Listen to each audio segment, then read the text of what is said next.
साथियों नमस्कार, स्वागत है आप सभी का अपने YouTube चैनल पर। आज की इस वीडियो में दोस्तों बात करने वाले हैं अपन मिल्किंग के बारे में, यानी दुग्ध दोहन जो होता है उससे संबंधित क्या क्या चीज़ें अपनी एग्जाम के लिए इंपॉर्टेंट होती है, कौन कौन सी बातें अपने को पता होनी चाहिए। तो आज का टॉपिक बहुत छोटा सा है और बहुत ही सिंपल सा ये पॉइंट है जहाँ से अपनी एग्जाम में अगर क्वेश्चन आ जाए तो वो गलत होने के लिए पर्याप्त होता है। तो दोस्तों इस टॉपिक को बहुत अच्छे से अपने को देखना है। बहुत ही इंपॉर्टेंट पॉइंट है ये दुग्ध दोहन, जिसे अपन ने क्या बोला है, मिल्किंग बोला है। ठीक है, दूध निकालते हैं पशुओं का, उसे क्या बोला जाता है, दुग्ध दोहन बोला जाता है। ठीक है, किसी भी पालतू पशु का दूध निकालना क्या कहला रहा है, दुग्ध दोहन। ठीक, अब इसके तरीकों के बारे में, इससे संबंधित जो भी एक्टिविटीज़ है, जो भी गतिविधियां हैं, जो भी इंपॉर्टेंट पॉइंट्स हैं, वो अपन यहाँ पे डिस्कस करने वाले हैं। ठीक है, तो यहाँ पे देखिए अपनी एग्जाम के दृष्टिकोण से भी ये बहुत ही इंपॉर्टेंट पॉइंट है। दुग्ध दोहन का मतलब क्या होता है दोस्तों, किस तरीके से किया जा सकता है, वो सब पढ़ेंगे यहाँ पे।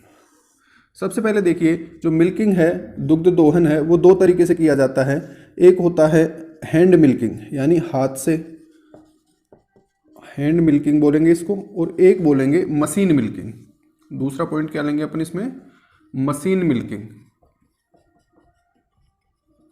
यानी हस्त विधि हो गई है, हाथ से निकालना। ठीक है, मशीन मिल्किंग में किसकी सहायता से दूध निकाला जाता है, मशीन की सहायता से दूध निकाला जाता है। अब देखिए दोस्तों, जो हैंड मिल्किंग होती है उसको आगे अपन 3 क्लासेज में डिवाइड करेंगे। नंबर 1 लेंगे फुल हैंड मेथड, यानी पूर्ण हस्त विधि। पूर्ण हस्त विधि, इसे क्या बोल देंगे अपन, फुल हैंड मेथड। पूरा हाथ इसमें अपन काम में लेने वाले हैं, फुल हैंड मेथड बोलेंगे इसको। या क्या बोल सकते हैं इसी को, इसको बोला जाता है दोस्तों फिस्टिंग। ये ध्यान रखना है पॉइंट, फुल हैंड मेथड का क्या मतलब है, फिस्टिंग का क्या मतलब है। ठीक है, पूर्ण हस्त विधि, इसको समझते हैं अपन। तो देखिए पूर्ण हस्त विधि जो होती है, इसमें क्या किया जाता है, मान लीजिए पशु का टीट है, थन है, जहाँ से अपने को दूध निकालना है। फुल हैंड मेथड में क्या किया जाता है, पूरे हाथ की जो ये अपनी चारों अंगुलियां हैं, इसमें और हथेली के बीच में इस प्रकार से टीट को पकड़ा जाता है और ऊपर से नीचे की तरफ दबाव लगा के दूध निकाला जाता है। ठीक है, चारों अंगुलियां और हथेली के बीच में टीट रहेगा, ये ध्यान रखना है। एग्जाम में इस प्रकार का प्रश्न पूछा जाएगा। तो इसमें क्या रहेगा दोस्तों, चारों अंगुली, हाथ की चारों अंगुलियां और हथेली के बीच में टीट रहेगा। इनकी सहायता से टीट पर दबाव लगाया जाता है, जिससे दूध बाहर आता है। दूसरा पॉइंट इसमें देखिए दोस्तों, जो पूर्ण हस्त विधि है वो किसके काम में ली जाती है, डेयरी एनिमल्स, यानी जो कैटल और बफेलो हैं उनके लिए इस विधि का उपयोग किया जाता है। नेक्स्ट पॉइंट देखिए इसमें, कैटल एंड बफेलो, यानी गाय और भैंस के लिए इस विधि को काम में लेना चाहिए। नेक्स्ट पॉइंट देखिए दोस्तों, फिस्टिंग जो होता है, पूर्ण हस्त विधि या फुल हैंड मेथड जो होता है, ये सबसे अच्छा मेथड है, सबसे अच्छा तरीका। दूध निकालने का सबसे अच्छा तरीका कौन सा होता है, फुल हैंड मेथड होता है या फिस्टिंग होता है। ठीक है, बेस्ट मेथड बोलते हैं, ये ध्यान में रखना है। अपनी एग्जाम में क्या क्वेश्चन आएगा, दुग्ध दोहन का सबसे अच्छा तरीका माना जाता है, फुल हैंड मेथड दे देगा, मशीन मिल्किंग दे देगा, स्ट्रिपिंग दे देगा या नकलिंग दे देगा। तो अपने को क्या ध्यान में रखना है, फिस्टिंग या पूर्ण हस्त विधि, फुल हैंड मेथड क्या होता है, दूध निकालने का सबसे अच्छा तरीका होता है। ये अपने को इस पूर्ण हस्त विधि के बारे में ध्यान में रखना है। ठीक है, नेक्स्ट देखिए दोस्तों, नंबर बी, दूसरा अपन पढ़ेंगे स्ट्रिपिंग। इसे क्या बोल रहे हैं, स्ट्रिपिंग। हिंदी में क्या बोल देंगे इसको, चुटकी विधि। नाम से पता लग रहा है क्या करेंगे अपन इसमें, चुटकी विधि। तो देखिए इसमें का दूध कैसे निकाला जाएगा। इसमें क्या किया जाता है, हाथ का ये अंगूठा और अंगुली दोनों के बीच में टीट को पकड़ा जाएगा और ऊपर से नीचे की तरफ ऐसे दूध निकाला जाता है। ठीक है, इसे क्या बोलेंगे अपन, चुटकी विधि या स्ट्रिपिंग बोलेंगे। समझ में आई ये बात।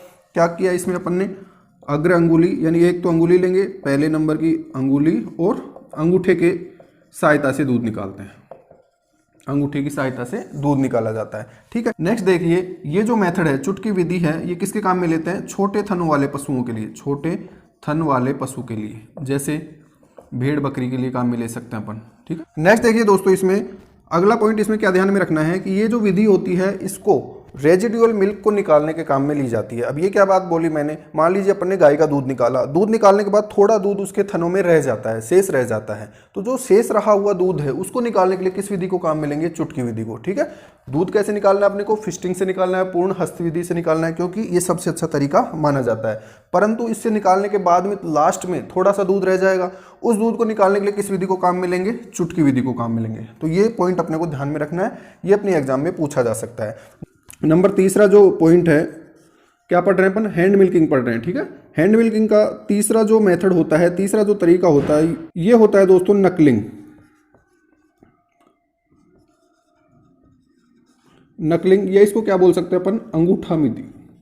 अंगूठा विधि, इसमें क्या किया जाता है, जनरली अपने जो घरों में, अपने जो ग्रामीण क्षेत्रों में दूध निकाला जाता है वो इसी मेथड से निकाला जाता है, जिसमें क्या किया जाता है, हाथ की अंगुलियों एवं अंगूठे के बीच में इस प्रकार से, ठीक है, अंगुलियों और अंगूठे को ऐसे मोड़ के इस प्रकार से टीट को पकड़ा जाता है। समझ में आ रही है ये बात, अंगूठे को ऐसे मोड़ के इस प्रकार से, इससे दूध निकाला जाता है। तो इस मेथड को क्या बोलते हैं अपन, अंगूठा विधि बोलते हैं, ठीक है। सामान्यतः इसी विधि से दूध निकाला जाता है, परंतु यह जो तरीका है वो क्या है, सबसे खराब तरीका है, ये ध्यान में रखना है, सबसे खराब तरीका।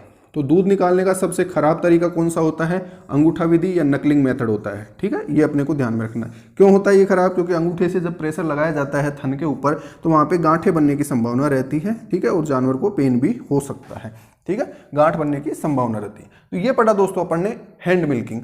नेक्स्ट देखिए दोस्तों, मिल्किंग का जो अगला तरीका पढ़ेंगे अपन, ये होता है मशीन मिल्किंग। मशीन मिल्किंग, नाम से पता लग रहा है इसमें जो दूध निकाला जाएगा वो किसकी सहायता से निकाला जाएगा, मशीन की सहायता से निकाला जाएगा, ठीक है। मशीन मिल्किंग में क्या होता है दोस्तों, ये टीट कप होते हैं, ऐसे 4 ये कप होते हैं, ठीक है। गाय और भैंस का दूध निकालने के लिए 4 टीट कप होते हैं, ये जुड़े हुए होते हैं एक पल्सेटर से। ये एक मशीन होती है जिसे क्या बोलता है, पल्सेटर, जिसका काम क्या होता है, पल्सेशन उत्पन्न करना, ठीक है। यानी ये जैसे अपनी पल्स चलती है उस प्रकार से साइकिल उत्पन्न करता है, वैक्यूम उत्पन्न करता है और दबाव यानी प्रेशर उत्पन्न करता है। इसमें क्या उत्पन्न होते हैं, निर्वात व दबाव बारी बारी से उत्पन्न होते हैं, ठीक है। एक बार निर्वात रहेगा, वैक्यूम रहेगा, और एक बार क्या होगा, प्रेशर जनरेट होगा। तो उसकी वजह से वो क्या है, दूध को खींचता है ये नीचे की ओर, ठीक है। तो ये मशीन मिल्किंग का सिस्टम होता है। अब इसमें निर्वात और दबाव क्या होते हैं, बारी बारी से उत्पन्न होते हैं। कितने उत्पन्न होते हैं, तो इसमें देखिए इसकी जो पल्सेशन रेट होती है, इसको क्या बोलते हैं अपन, पल्सेशन रेट। ये होती है दोस्तों 40 से लेकर 120 साइकिल प्रति मिनट। 1 मिनट में कितनी बार निर्वात होगा और कितनी बार दबाव होगा, 40 से लेकर 120 तक, ठीक है। अपने को रेंज में ध्यान में रखना है, और यूनिट ध्यान रखे तो 50 ध्यान में रखना है, ठीक है। 50 साइकिल प्रति मिनट, यानी 1 मिनट में 50 बार निर्वात होगा और 50 बार दबाव उत्पन्न होता है, जिससे क्या होगा, दूध किन में आ जाएगा, इन टीट कप्स में आ जाएगा। यहाँ से कहाँ आ जाएगा, अपने कैन के अंदर आ जाएगा। तो ये अपने को ध्यान में रखना है।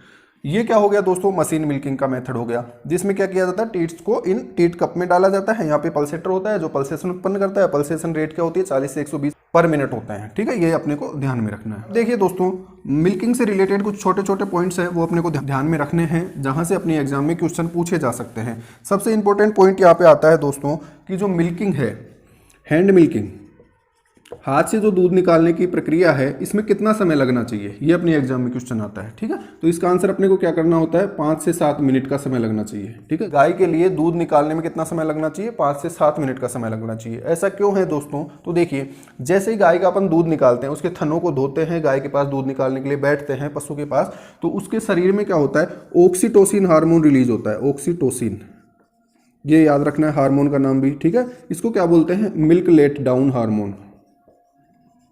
मिल्क लेट डाउन होता है इसकी वजह से। मिल्क लेट डाउन मतलब शरीर से दूध कहाँ पे आ जाता है, टीट के अंदर आ जाता है और उसको बाहर निकाला जाता है। तो मिल्क लेट डाउन की वजह से होता है ऑक्सीटोसिन।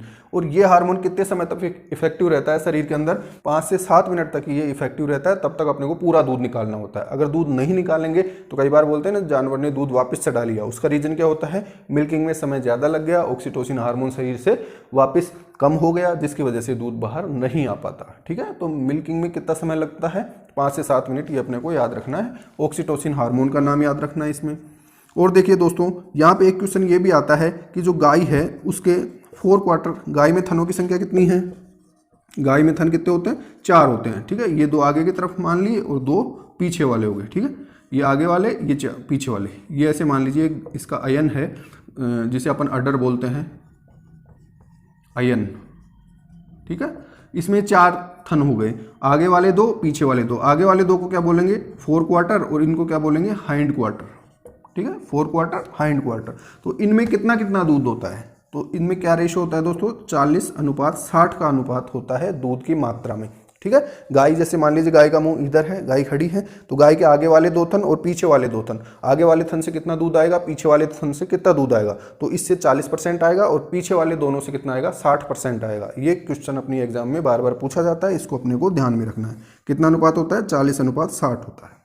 ये अपन ने पढ़े दोस्तों मिल्किंग के मेथड यानी दुग्ध दोहन के तरीके पढ़े। अब एक इंपॉर्टेंट सा पॉइंट यहाँ पे रह जाता है कि जो भी अपने डोमेस्टिक एनिमल होते हैं, पालतू पशु होते हैं, उनमें थनों की संख्या कितनी होती है। मान लीजिए अपनी एग्जाम में क्वेश्चन पूछ लिया कि घोड़ी में थनों की संख्या कितनी होती है, ऊँटनी में थनों की संख्या कितनी होती है, तो ये अपन तभी सही कर पाएंगे जब अपने को पता होगा। ठीक है, गाय भैंस भेड़ बकरी का तो सबको पता होता है, परंतु ऊँटनी का, घोड़ी का, कुतिया का, सुअर का, इनका नहीं पता होता। तो ये अपन आज यहाँ पे डिस्कस कर लेते हैं ताकि अपनी एग्जाम में आने वाला कोई भी क्वेश्चन गलत ना हो। तो इधर मैं लिख रहा हूँ पशु का नाम और इधर लिख रहा हूँ मैं थनों की संख्या। ठीक है, पशु का नाम और थनों की संख्या। तो यहाँ पे देखिए दोस्तों, नंबर 1 पे लेते हैं अपन गाय या भैंस या ऊँटनी। इन सभी में थनों की संख्या कितनी होती है? 4 होती है। ठीक है, ऊँटनी का ध्यान रखना है, ऊँटनी में थनों की संख्या कितनी है? 4 है। नंबर 2 ले दोस्तों बकरी, भेड़ एवं घोड़ी। इनमें थनों की संख्या कितनी होती है? 2 होती है। ठीक है, तो घोड़ी में थनों की संख्या कितनी होती है? 2 होती है। भेड़ में भी 2 होती है, बकरी में 2 होती है। नंबर नेक्स्ट देखिए दोस्तों सूअर। ठीक है, जो सूअर होता है उसमें थनों की संख्या कितनी होती है दोस्तों? 14 होती है, 14 होती है। ठीक है, और नंबर नेक्स्ट देखिए कुतिया या डॉग की बात करें तो इसमें थनों की संख्या कितनी होती है दोस्तों? 10 होती है। तो ये पॉइंट भी अपने को अपनी एग्जाम के लिए याद रखना है। ठीक है, गाय में कितने होते हैं, भैंस में कितने होते हैं, घोड़ी में कितने होते हैं, सूअर में कितने हैं और कुत्ते में कितने होते हैं थन। तो दोस्तों आज की क्लास में अपन ने पढ़ा मिल्किंग के मेथड कौन कौन से होते हैं, किन किन तरीकों से दूध निकाला जाता है और वहां से अपने एग्जाम में क्या क्या क्वेश्चन बन सकते हैं। उसके अलावा थनों की संख्या अपन ने देखी विभिन्न पशुओं में। तो ये क्लास अपनी दुग्ध दोहन से संबंधित थी जिसमें अपन ने मिल्किंग के सभी प्रोसीजर पढ़े। धन्यवाद।